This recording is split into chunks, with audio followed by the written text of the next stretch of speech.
Yeah, ballet complot di so do chopo kheta sa ko nyoto okay le pati pa ko pa ta pe pho la pe ba o me chmo thoke pe ta le complot o pe theta sa ba do ke le pati pa ko pe ka ba khe mi ha plo yeah no o la me tho no o la me nu yeah no me na hu ta ka cho to kha I he ke ma cha ba ko tu le bo la la kha lo ke ba sa to ba ko ba dwa jwa do o le mu ko kwa lo kwa do a me ti jwa ru ba u ji to ko kwa lo do sa bu ka se pha me le ba jo do a du a de to pa kwa lo do sa ku ni ba bwa le no bwa ka lu la mi de ma de li la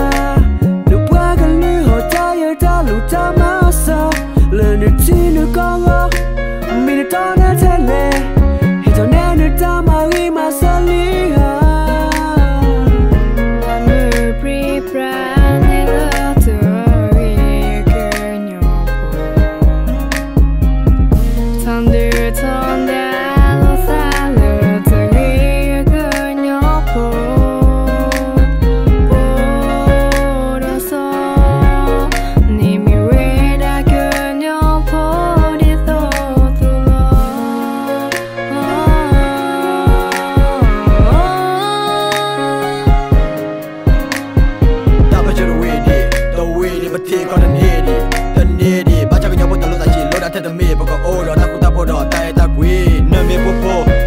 po finya la sala pa me ko nyo po na me po po ja me sha po finya la sala pa me ko nyo po kripo la mu tho bu da po la mu nu heke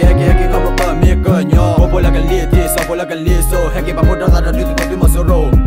mu tho mu nu you go nyo po ke heke po lo ke ba su ma tu go ke la ta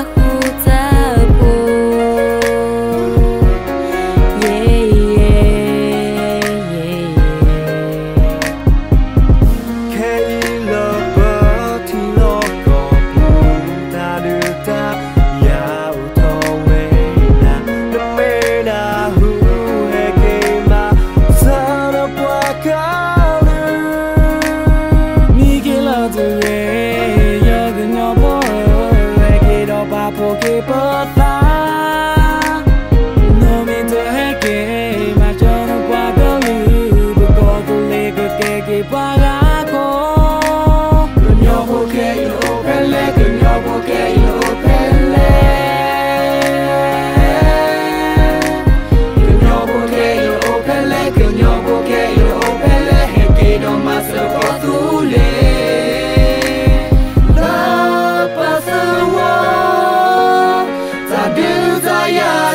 Thoo